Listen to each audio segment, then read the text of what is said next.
Louvado seja nosso Senhor Jesus Cristo.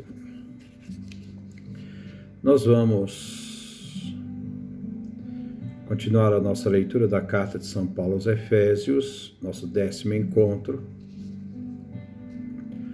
do capítulo 5, do versículo 1 a 14, imitar Deus.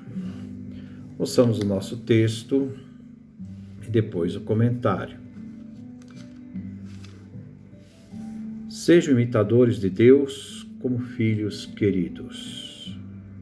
Vivam no amor, assim como Cristo nos amou e se entregou a Deus por nós, como oferta e vítima, como perfume agradável. Fornicação, impureza e avareza não sejam nem assunto de conversa entre vocês, pois isso não convém a cristão. O mesmo se diga a respeito de piadas indecentes, picantes ou maliciosas. São coisas inconvenientes. Em vez disso, deem graças a Deus. Estejam certos de uma coisa: nenhuma pessoa imoral, impura ou avarenta, pois a avareza é uma idolatria, jamais terá herança no reino de Cristo e de Deus. Ninguém engane vocês com argumentos vazios, porque essas coisas atraem a ira de Deus sobre os desobedientes. Não sejam cúmplices deles. Outrora, vocês eram trevas, mas agora são luz no Senhor. Por isso, comportem-se como filhos da luz. O fruto da luz consiste em toda bondade, justiça e verdade. Saibam discernir o que é agradável ao Senhor. Não participem das obras estéreis das trevas. Pelo contrário, denunciem tais obras. Dá até vergonha dizer o que eles fazem às escondidas. Porém, tudo que é denunciado torna-se manifesto pela luz. Pois tudo que se torna manifesto é luz. É por isso que se diz: desperte, você que está dormindo, levante-se dentre os mortos e Cristo o iluminará. Este é o nosso texto que nós vamos refletir no dia de hoje. Versículo 1. Sejam imitadores de Deus como filhos queridos. Paulo inicia com este capítulo uma série de exortações. Então, essa série de exortações o verbo estará no imperativo. E também uma série de conselhos para que se possa viver de forma autêntica a fé, equilibrada. Aqui ele inicia com o princípio da vida nova em Cristo. Imitar a Deus em primeiro lugar. Assim, com o perdão que obtivermos, poderemos imitar aquele que por primeiro nos perdoou. Isto é, quem nos perdoou? Deus Pai. E devemos fazer como filhos queridos, amados,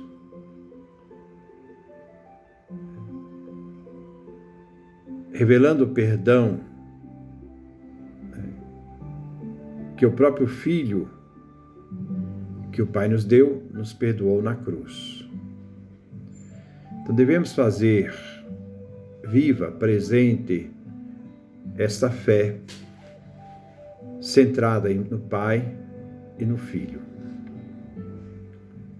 Versículo 2.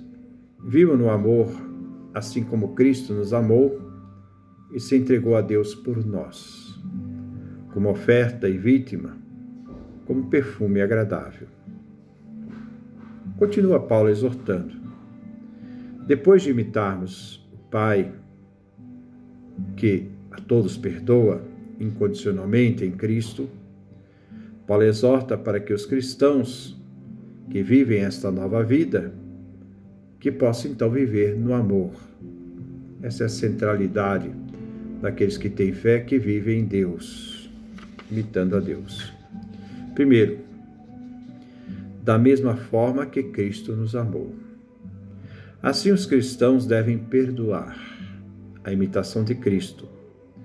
Jesus como modelo da caridade, do amor. Este modelo para nós é Cristo crucificado. Segundo, ele se entregou a Deus por nós.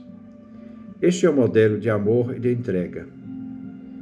Cristo expressa seu amor por nós quando na cruz ele se entregou ao Pai, a fim de vencer a inimizade e formar um só corpo, o corpo de Cristo, a Igreja. Assim, como ele deu sua vida por nós, devemos. Dever é um ato moral, obrigatoriedade moral, dar a vida pelos irmãos. Primeira carta de João, capítulo 3, versículo 16. Terceiro, Jesus ofereceu-se ao Pai por nós, como oferta e vítima. Jesus, ele se ofereceu por nós. Ele se fez oferta sacrificial. Ele se fez a vítima que morreu, foi sacrificada por nós na cruz. Jesus é o culto sacrificial aceito por Deus Pai, de suave odor, que sobe até Deus, que acolhe a oferta da cruz, e no Cristo também nos acolhe. Versículo 3. Fornicação, impureza e avareza não sejam nem assunto de conversa entre vocês, pois isto não convém ao cristão. Assim se vive a nova vida em Cristo. A fornicação e impureza fica rejeitada à vida cristã. Então, a fornicação e impureza ficam rejeitados à vida cristã, que vão desde uma ação pecaminosa fora do casamento, fornicação, quanto às palavras inconvenientes. A avareza é uma idolatria, nos fala São Paulo aos Colossenses, capítulo 3, versículo 5. Existem atitudes, comportamentos que não convêm aos cristãos. Esta integridade é a marca da vida nova que se vive em Cristo Jesus. Versículo 4. O mesmo se diga a respeito de palavras grosseiras, estúpidas e obscenas. É inconveniente. Entregai-vos antes à ação de graças. O cristão, devido à imitação do Pai e de Jesus Cristo no amor pelos outros, o cristão deve evitar palavras torpes, grosseiras, nem conversas levianas. Aqui, palavras grosseiras, estúpidas e obscenas se refere à fornicação, impureza e avareza. Não se deve sair da boca do cristão palavras más. Nós vimos lá no capítulo 4, versículo 9 da carta aos Efésios. Cabe ao cristão usar da palavra para ação de graças, para agradecer a Deus, Pai, pelo seu Filho, o que por nós ele realizou. De nós, uma atitude de gratidão.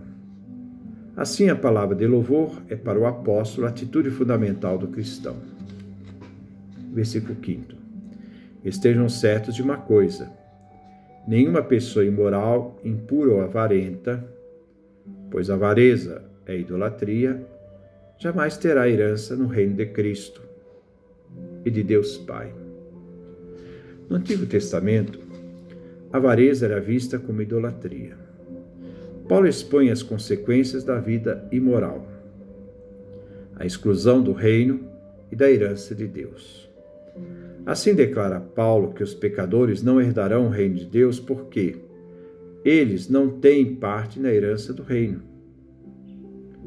O cristão, na sua vida nova, inspira-se nos ideais de honestidade, decência e integridade. Então, nenhum que se entregue à imoralidade, à fornicação, à impureza e à dissolução, isto é, a cobiça desenfreada, são acolhidos no reino de Deus e de Cristo. O assento à imoralidade na esfera sexual revela que essas atitudes caracterizam o mundo corrompido dos pagãos e da edificação à idolatria, que manifesta a corrupção e imoralidade geral. Assim, esses vícios na tradição judaica estão relacionados todos à idolatria. Sexto, ninguém engane vocês com argumentos vazios, porque essas coisas atraem a ira de Deus sobre os desobedientes. Existem pessoas que afirmavam que a impureza e cobiça não são nada de mal em si. Afirmavam que é simplesmente manifestações das fraquezas humanas e nem tem nada, e não se deve preocupar com as consequências. Argumentos vazios, palavras mentirosas, sedutoras. Não se deve aceitar os discursos daqueles que querem desacreditar na exigência moral que os cristãos devem viver. Aceitar esses argumentos falsos que justificam o erro é atrair a ira de Deus para aqueles que resistem, isto é, os desobedientes. Versículo 7. Não sejam cúmplices deles. Os cristãos são exortados a não serem cúmplices daqueles que usam argumentos para justificar seus erros. Pode-se criticar se esses conceitos não estão superados hoje, mas a palavra deve manter-se intacta enquanto se deve trabalhar para a busca de equilíbrio afetivo humano. O contexto do mundo pagão da sexualidade e idolatria não corresponde à compreensão da psicologia, algumas escolas. Mas cabe ao ser humano ver a sexualidade como a construção do ser humano maduro, equilibrado, enquanto a avareza, um desequilíbrio na forma compulsiva de ter, onde se perde o critério da seriedade, da sanidade e dos valores das coisas.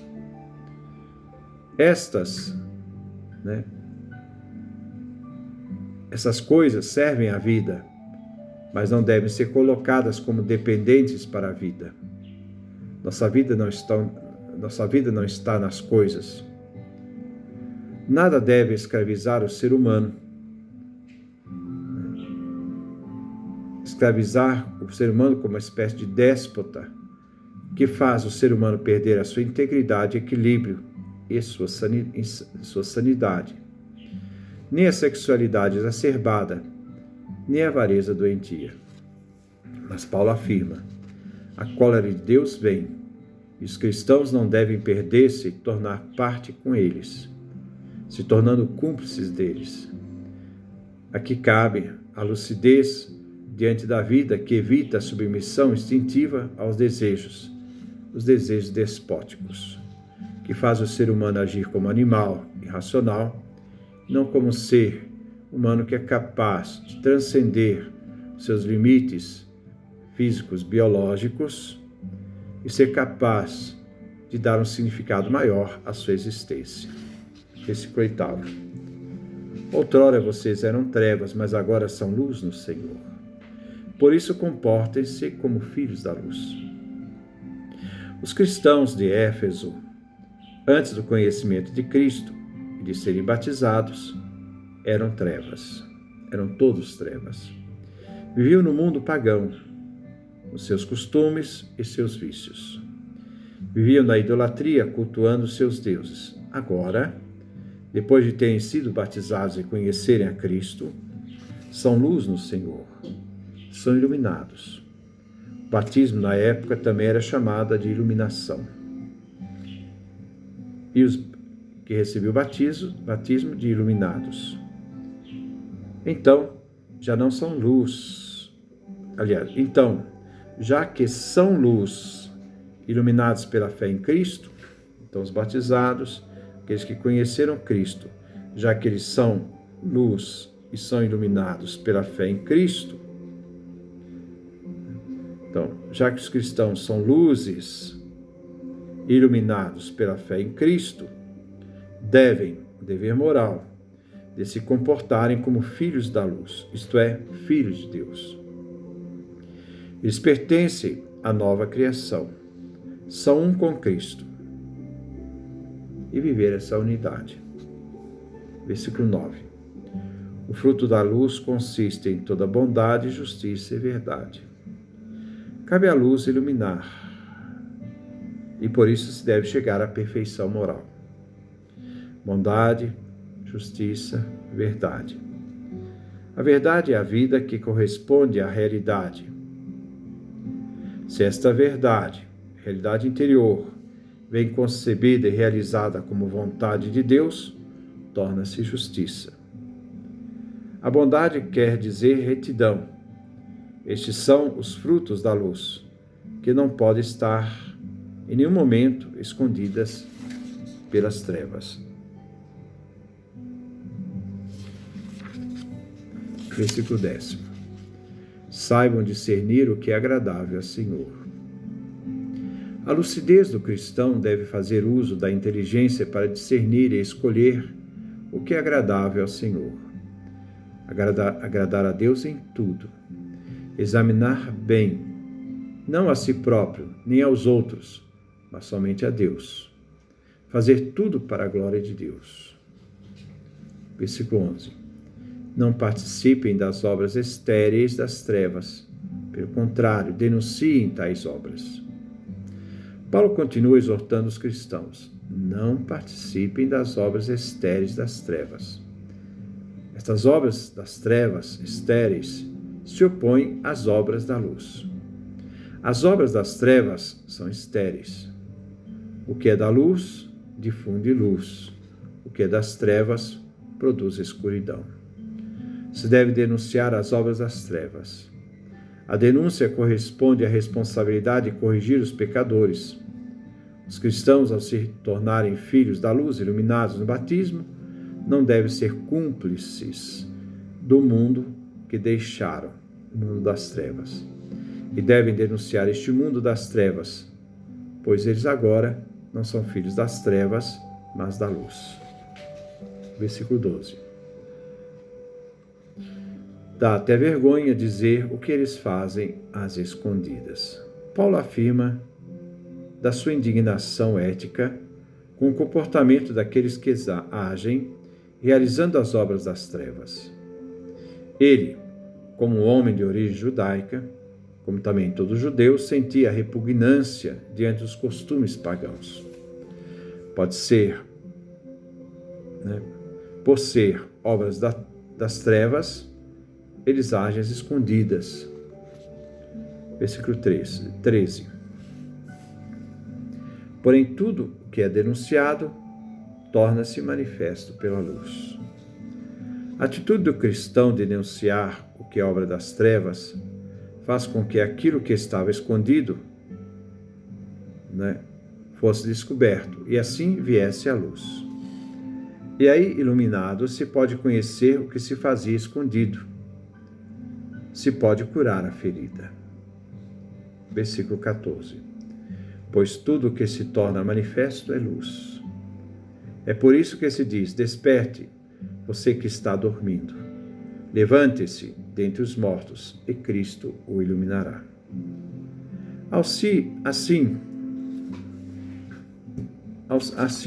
Ao denunciar as obras das trevas, o ser humano vem iluminado por Cristo luz. Aquele que agia nas trevas vem chamado pela conversão. Chamar à luz é desmascarar as obras das trevas. Faz com que aquele que dorme se levante. Estava morto, e ao levantar em Cristo, ele será iluminado. O despertar significa ele será iluminado pela luz.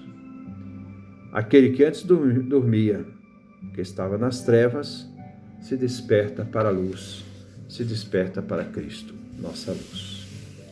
Que Deus nos dê a sua graça, a sua bênção, sua face resplandeça sobre nós.